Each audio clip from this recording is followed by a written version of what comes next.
Today's guest is Gary Gregory. He's the Director of Operations at RADCO Residential and best-selling author. So Gary, thank you for coming on the show. My pleasure. Thanks for the invite. It's always great to chat with great leaders, great thinkers. Well, yeah, thank you. I'm looking at your background, and it's an area I'm curious about. So, or always been curious about, which is consumer science. Like, what were your thoughts there back in the day? Oh, that was my major from the University of Houston, and consumer science was is a business degree, if you will. And what it focused on is kind of the end user, the consumer of whatever the product is. And so it was a great way for me to kind of understand if you're a business person, a lot of times you focus in on kind of your everything behind the counter, if you will, for lack of better explanation.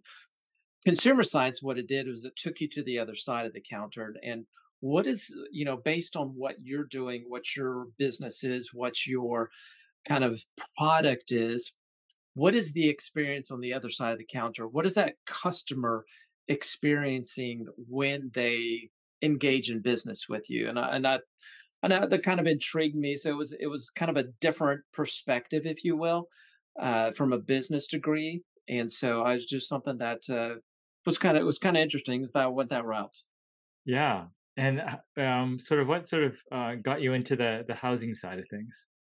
Oh wow! So at the University of Houston, I was an RA or resident advisor, and so that kind of just kind of got me my foot into the door of housing, if you will. And then at the University of Houston, I graduated and I became a kind of an associate or assistant director of housing for one of the on campus housing, and then ended up leaving housing for a while, worked for a software company, traveled the country training software, but they ended up coming back to a privatized on campus housing and ended up doing that for several years and made a transition into multifamily housing from there with the same company.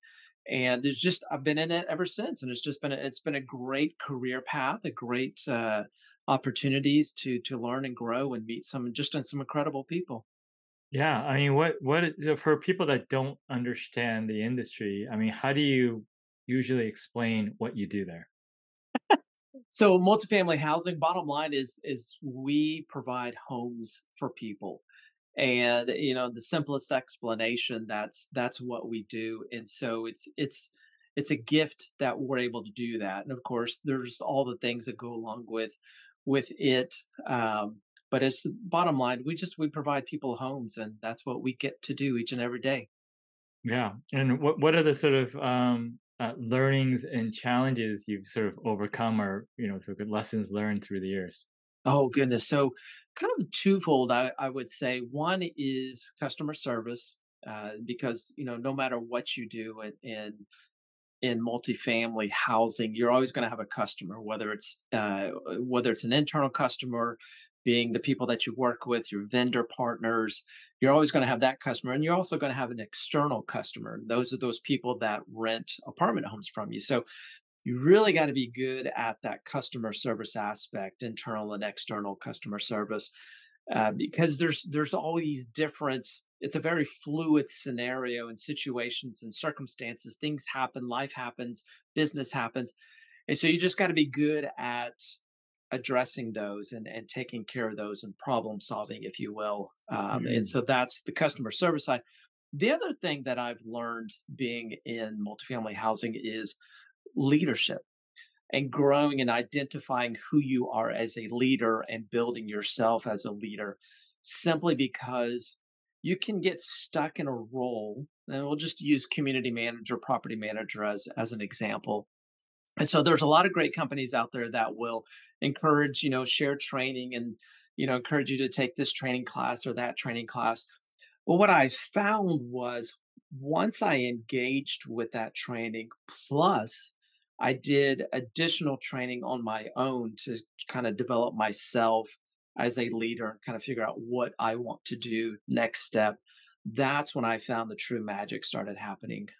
When I really started engaging with what the company was providing and what I wanted to become eventually as a leader. So the leadership and the customer service are two probably the biggest components that I've learned over the years. Yeah. So when you talk about leadership, I mean, the end result, were you handling situations better? Were you moving up in the organizations or the organizations you're a part of? What were the end result?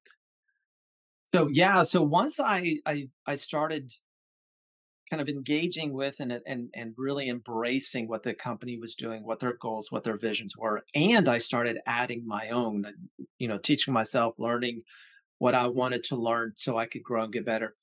The teams around me started improving as well. So it wasn't simply, I'm doing all these things, I'm learning these things, and I'm helping, help the bottom line and filling the vacancies and doing all the things.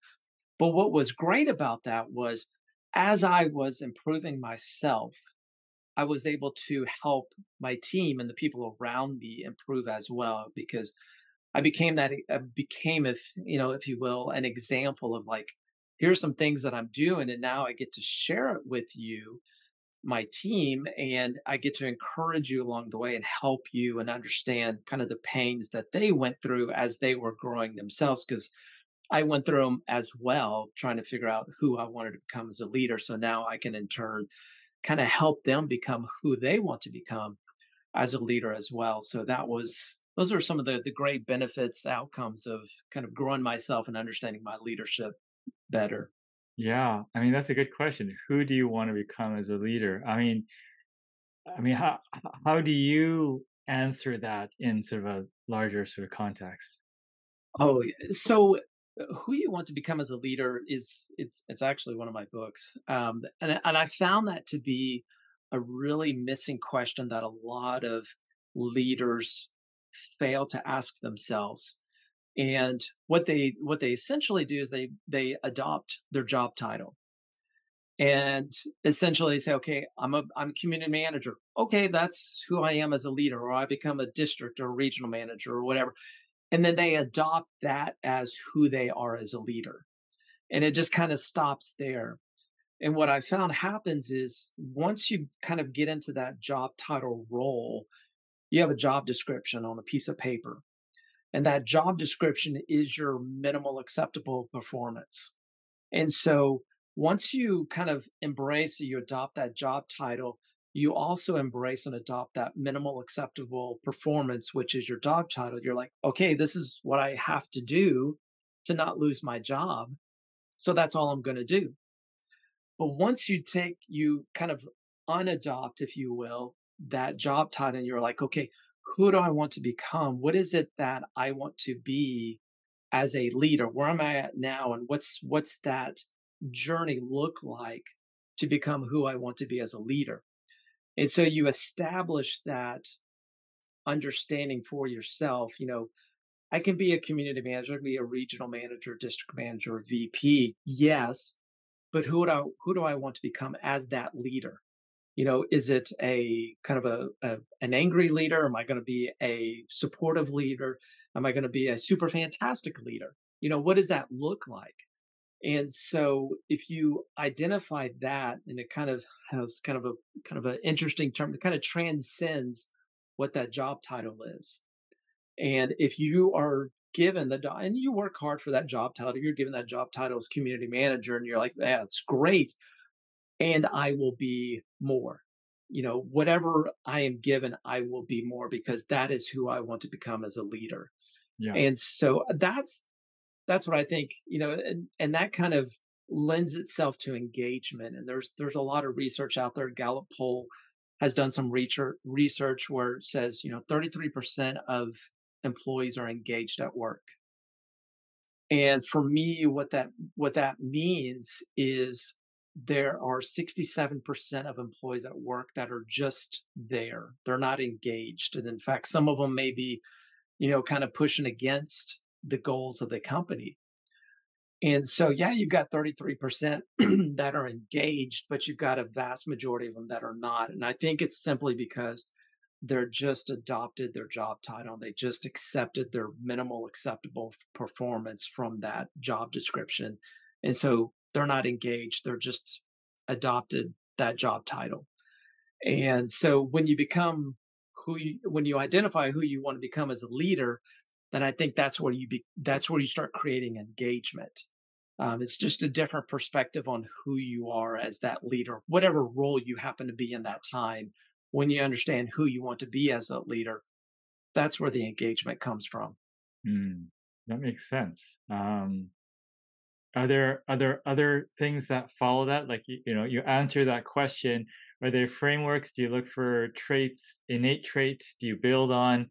Like, what are the steps to further that once you sort of start to clarify who you want to be? Yeah, I think one of the biggest components that once you identify who you want to become as a leader, it's extremely important to identify there's two people that you should, a minimum two people that you should include in kind of your daily life. One is an alignment. And an alignment is somebody that's going to be close to you, that's going to somewhat do life with you, whether it's work life or personal life. And that alignment is somebody that you trust, and you trust them because they're going to have your best interest at heart. And along with that trust, along with that connection with this alignment, that person's going to call you out. And when you start making boneheaded decisions, or you're starting to create something, and you're going to basically open yourself up to them and say, "Hey, look, alignment, here's where I'm at, here's what I'm doing, what do you think?" And that alignment's going to come back and tell you like honest feedback. You could find somebody that's kind of a yes person, a yes friend, but that's not gonna do much for you. There's not a lot of value in that except for just having a cheerleader by your side, which is great, don't get me wrong, having cheerleaders is fantastic.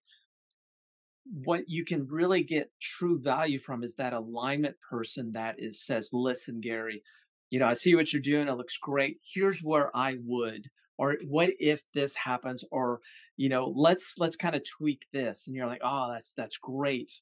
And when you have that alignment, you got to make sure you don't have a spirit of offense, because a lot of us, we have that spirit of offense that kind of sneaks in throughout the day. And if somebody comes back and gives us some constructive feedback, we're like, hey, hang on a second, that kind of hurts my feelings, that offends me. Then you're not going to get anything out of anything. You're just going to kind of go along with blinders on, so to speak.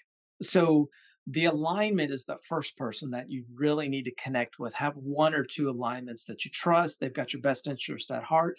And when they give you feedback, you're totally open to it. The second person along your journey is going to be a mentor. Find somebody that's been there, done that. Find somebody that is or was at the position or the place that you want to become. You know, just find that person, start following them, engage with them if you can, or reach out and connect with them. And you'd be surprised at how many people out there are extremely open to saying, "Hey, yeah, I'll mentor you, or I'll connect with you maybe once a month, and we'll talk about things. You ask me some questions and I'll answer some questions for you." That mentor is that somebody that's going to be like, give you some ideas or some thoughts as to like, here's how I did it. And it gives you insight as to what that journey looked like for them.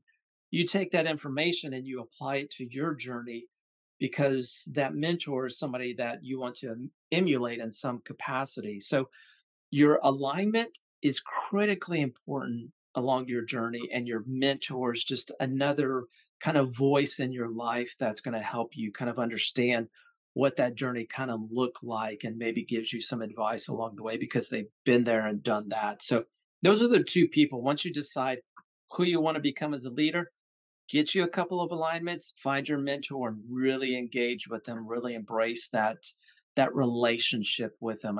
That's massive. Yeah, for sure. I'm curious. What sort of mentors over the years have you worked with or learned from, formally or informally?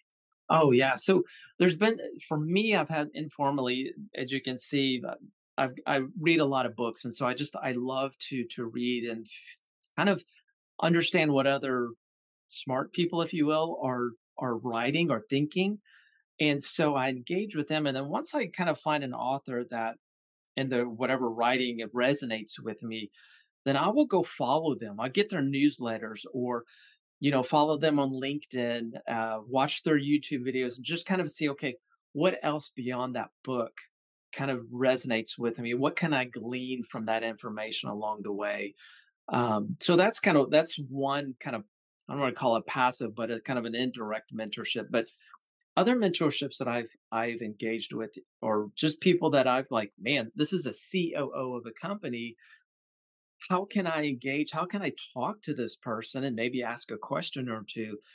And so along the course of my career, I've had chances to just connect with these people and just reach out and say, hey, I love what you're doing. I'm impressed. And can I ask you a couple of questions, ever so often? 9 times out of 10, it's been yes, it's been full force, like conversations. It's been amazing. And so you just kind of have to find what resonates with you. What is it that you want to become as leader? And are there people out there that are kind of doing what you want to do in some way? And just connect with them, whether it's just just engaging with their maybe their email newsletters, follow them on YouTube, or literally reach out to them, email them, and say, hey, I'd love just to talk to you and ask you a couple of questions. And man, it's just a wealth of information out there just waiting to be found. For sure. What sort of topics, particularly, are you uh, interested, or trends you're interested in following right now? So what I've always loved, and this kind of comes from my consumer science degree background, is just it's the human capital um, component. And there's a lady, Dr. Laura Queen, that wrote a book called Human Capital, and she's one of the most brilliant people that I've ever read her book, and it was just an incredible read. She's so smart that I had to read the book a couple of times, read pages multiple times, just to really kind of grasp what she was saying because it was just so smart. And then I had a chance of kind of sidebar story, but I took a chance. I was like, I love what this lady did. She's an incredible leader, incredible thinker. I just want to reach out to her and just talk to her and ask her a couple of questions. And so she's an example of a mentor, Dr. Laura Queen, that I reached out to, I was able to connect with and have great conversation with. But her human capital kind of conversation is essentially about, what is the culture of engagement? What are we doing to engage and equip and steward the people, our most valuable assets at any company? What are we doing to equip and steward those team members along the way? And so that's the trend that I'm loving to follow. And kind of as I mentioned, Gallup polls talk about only 33%, and this is from 2023. 33% of employees are engaged. That's a very intriguing number, and also a number that says, listen, there's a lot of opportunity. What are we missing? What can we do to improve that engagement at your company? What is it that we can do to make things better? So that's the trend that I love to kind of watch and follow. Yeah, what's some practical tips for companies looking to increase engagement? So what I love to follow is the communication. What is it that companies are communicating? Is it clear and direct communication? And at the same time, what is it that companies are doing to bring team members into the conversation of, okay, here's where we're looking at going as a company. Here's kind of our thoughts and our vision. Where can you guys come in and help us along the way to get to where we want to go? Where's our subject matter experts? Who's our cheerleaders? Who's those individuals that can support us in that effort? And so with that communication, that constant conversation of saying, okay, yes, you are a property manager. Yes, here's your job description, and you have opportunities to be more. And this is an opportunity for you to raise your hand and say, hey, look, I want to do more. I want to contribute more. And when that happens, then those individuals who raise their hand, those team members that raise their hand, they're learning additional skills that will help them get ready for the next level, get ready for the next opportunity. So if they're getting ready, they don't have to they're ready before they get to that next level, and it just makes those kind of transitions a lot easier. So just engaging the team members on site, giving them opportunities to be a part of the process along the way, and asking, hey, what are you interested in?